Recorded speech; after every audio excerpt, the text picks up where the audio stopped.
আর একটা মেয়ে সে মেকানিক্যালে ডিপ্লোমা করেছে, ডিপ্লোমা করে সে একটা ভালো চাকরিও পেয়েছে টাটা মোটরসে, এবং সেখানে তাকে বিটেকও করানো হবে। আর ও আর একটা জায়গায় বিটেক করতে চাইছে, ভালো জায়গা হয়তো, বেটার আই ডোন্ট নো। তো আমাকে জিজ্ঞাসা করছে যে চাকরি করতে করতে বিটেক করা ভালো না করা ভালো, না একদম বিটেক করা ভালো। তো আমি বলবো অফকোর্স ইঞ্জিনিয়ারিংয়ের ক্ষেত্রে চাকরি করতে করতে বিটেক করা অলওয়েজ ভালো, কারণ ইঞ্জিনিয়ারিংয়ে এক্সপিরিয়েন্সের কোনো বিকল্প হয় না, ইঞ্জিনিয়ারিংয়ে ডিগ্রির কোনো ভ্যালু নেই, এক্সপিরিয়েন্সটাই সব, এটা বুঝতে হবে।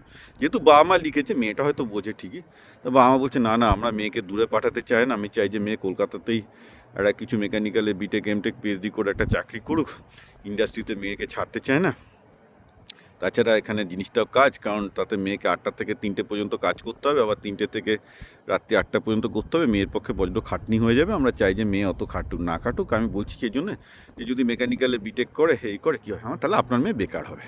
আপনি আপনার মেয়েকে বেকার বসে বসে পয়সা দেবেন, আপনার পয়সা আছে, তারপর বিয়ে দিয়ে দেবেন, এটা আগে থেকে বললেই তো হয়। আমার সময় নষ্ট করার তো কোনো দরকার ছিল না, রাইট? ফালতু আমাকে এসব প্রশ্ন জিজ্ঞাসা করতে যান কেন? আপনি যখন ধরেই নিয়েছেন যে আপনার মেয়েকে একটা ডিগ্রি করে সার্টিফাইড পাঠা করে তাকে বিয়ে দেবেন, ফালতু তার চাকরি কেরিয়ার নিয়ে এগুলো ভাবার কোনো মানেই হয় না।